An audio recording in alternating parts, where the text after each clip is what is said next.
পৃথিবীর মধ্যে মুসলমানরা কখনো ফাসাদ তৈরি করে না, সন্ত্রাসী তৈরি করে না। পৃথিবীতে একমাত্র দেশ আমেরিকা, যাদের কাজ হলো ফাসাদ তৈরি করা, সন্ত্রাসী তৈরি করা।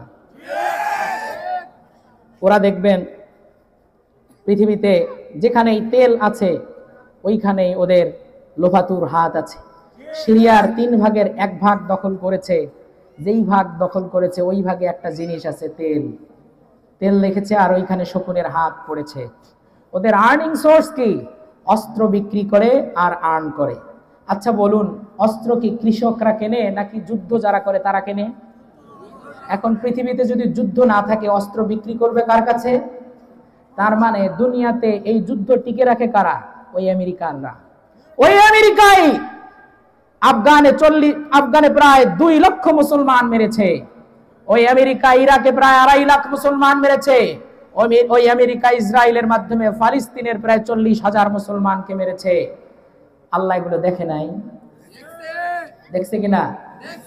ক্যালিফোর্নিয়ার লস এঞ্জেলসের হলিউড পাড়া পুড়ে ছারখার দাবানলের আগুনে।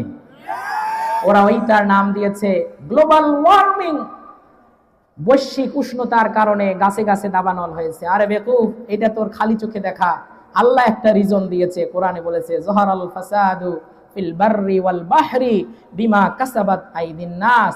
তুই যে আফগানে মানুষ মেরেছিস, তুই যে ইরাকে মানুষ মেরেছিস, ইরানে মানুষ মেরেছিস, বসনিয়া চেচনিয়া সহ সারা পৃথিবীতে যে যুদ্ধের দাঙ্গা বাজিয়ে রেখেছিস, সব জায়গায় এই মানুষ মারার প্রতিশোধ মানুষ নিতে না পারলেও যে মানুষকে আল্লাহ তৈরি করেছে ওই আল্লাহ দাবানলের আগুন দিয়ে একটা সিম্বল দেখায়া দিয়েছে। আল্লাহ চাইলে পারেন নাকি পারেন না? 5ই আগস্টের আগে নারায়ণগঞ্জের একটা পাঠা ছিল। নারায়ণগঞ্জে একটা পাঠা ছিল না? খেলা হবে বলেছিল। আরেকটা পাঠা ছিল, খেলা হবে। খেলা তারাও খেলেছে, খেলা তারাও খেলেছে, বাংলার যুবকরাও খেলেছে, গামাল কামাল ছেলেরাও খেলেছে। জুলাইয়ে এমন খেলা খেলেছে, বল গিয়ে দিল্লি গোলপাড়ে গিয়ে পড়েছে। বল নাকি আবার চট করে ঢুকতে চায়, চট করে ঢুকবে, ঢক করে আরেকটা কিক করবেন, বল আবার গিয়ে গোলপাড়ে পড়বে। পারবেন ইনশাআল্লাহ? এই জুলাই বিপ্লবের মাধ্যমে পৃথিবীর সব স্বৈর শাসক গতকাল না পরশুই তো হবে, নাম কত? 32। নাম কি? 32-এর যে কি মিল, আল্লাহ মিলাই দিছে ভাই। 2025-এর 25 আর ফেব্রুয়ারির 2 কত হলো? 27। 25-এর 2 27-এর সাথে ফেব্রুয়ারির 5 তারিখ কত হলো? 32-এ ঢিসমিস। সুবহানাল্লাহ, আওয়াজ করে বলি সুবহানাল্লাহ। ফরাসি বিপ্লবের কথা শুনেছেন? ফরাসি বিপ্লব, ওই বিপ্লবের সময়ে জুলুমের প্রতীক হয়ে উঠেছিল বাস্তিল দুর্গ। সেখানে গিয়ে অপোজিশন যারাই ছিল তাদেরকে আবদ্ধ করে রাখা হতো। ফ্রান্সের এক রাষ্ট্রীয় কারাগার, রাজকীয় কারাগার, এই কারাগারে অপোজিশনকে রাখা হতো। ওই দেশের যুবকেরা, ওই দেশের গণতন্ত্রকামী মানুষেরা দাঁড়িয়ে গিয়ে তারা প্রথমেই বাস্তিল দুর্গে আঘাত হানলো জুলুমের প্রতীককে। আমাদের বাংলাদেশেও জুলুমের প্রতীক হয়েছিল একটা ঘর, ধানমন্ডি 32। ঠিক কিনা? বাস্তিল দুর্গে যেমন ফরাসির বিপ্লবীরা ফ্রান্স থেকে জুলুমের প্রতীককে উধাও করে দিয়েছে, বাংলার দামাল কামাল ছেলেরা জেগেছে। যেখানেই ফ্যাসিস্টের কোন ধরনের স্মৃতিচিহ্ন থাকবে সেখানেই বাঙালি মুসলমান যুবকরা ফ্যাসিস্ট সরকারের সব ধরনের স্মৃতিচিহ্নকে চিরতরে নিশ্চিহ্ন করে ফেলবে। পারবে ইনশাআল্লাহ? ফাইনাল কথা, ফাইনাল ডিসিশন। ওরা একটা গান বানিয়েছিল, মনে আছে আপনাদের? 16 কোটি মানুষের একটাই ডিসিশন। গান ছিল না?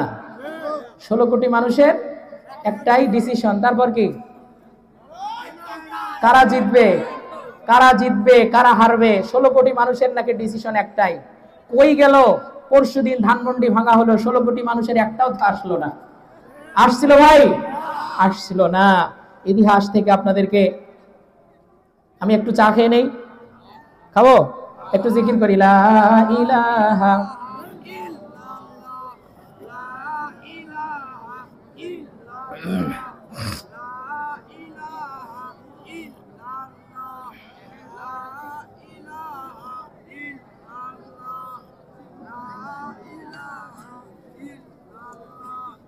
আল্লাহ রাব্বুল আলামিন সূরা কিয়ামার ভিতরে 14 নম্বর আয়াত পর্যন্ত আমরা আলোচনা করেছি। 15 নম্বর আয়াতে আল্লাহ বলেন ওয়ালাউ আলকা মাআযীরা,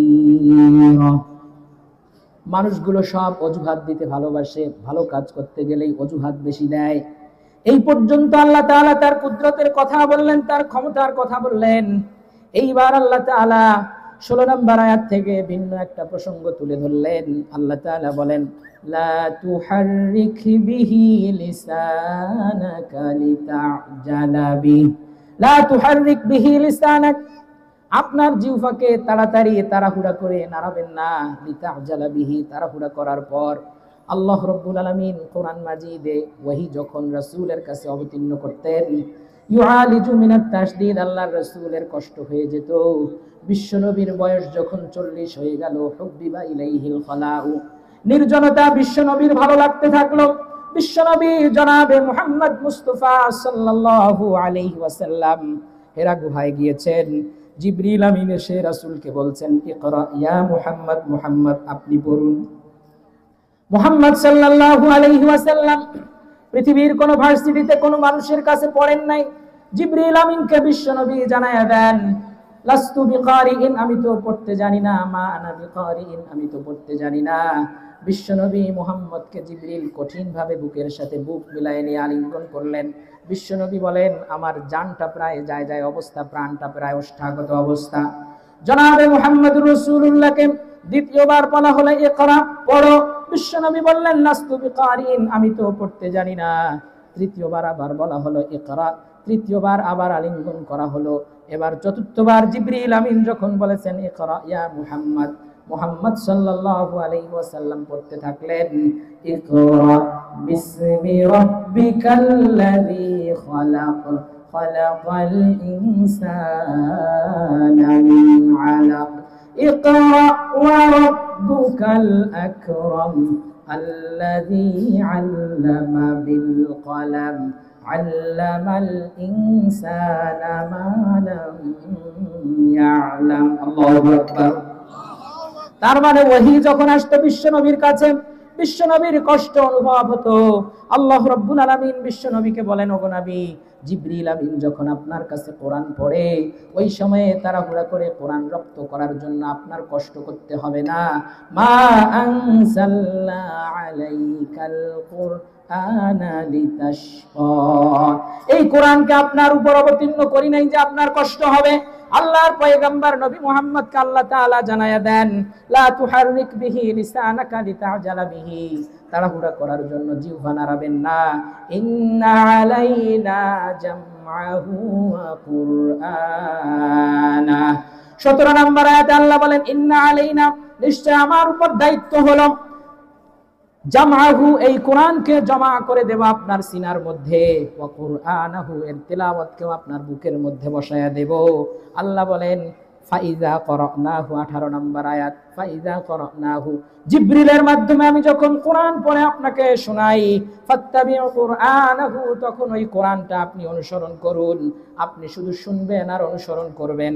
19 নম্বর আয়াতে আল্লাহ প্রতিশ্রুতি দেন সুম্মা ইন্না আলাইনা বায়ানা, আপনি শুধু জিবরিলের মুখ থেকে কোরআন শুনবেন আর এই কোরআনের গুরুত্ব, তাৎপর্য, তাফসীর আমি আল্লাহ কুদরতি ভাবে আপনার সিনার মধ্যে বসায়া দেব।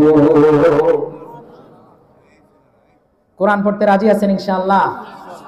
কিয়ামতের ময়দানে ফেরেশতারা যারা কোরআন পড়বে তাকে বলবে ইউকালু লিসাহিবিল কোরআন, কোরআন পড়নেওয়ালাকে বলা হবে ইকরা, পড়ো, ওয়ারতাকি, উপরের দিকে ওঠো, ওয়ারাত্তিল কামা কুনতা তুরাত্তিল ফিদ দুনিয়া, দুনিয়ার জীবনে যেইভাবে থেমে থেমে আস্তে আস্তে সুন্দর করে কোরআন তেলাওয়াত করেছো এইভাবে তেলাওয়াত করো।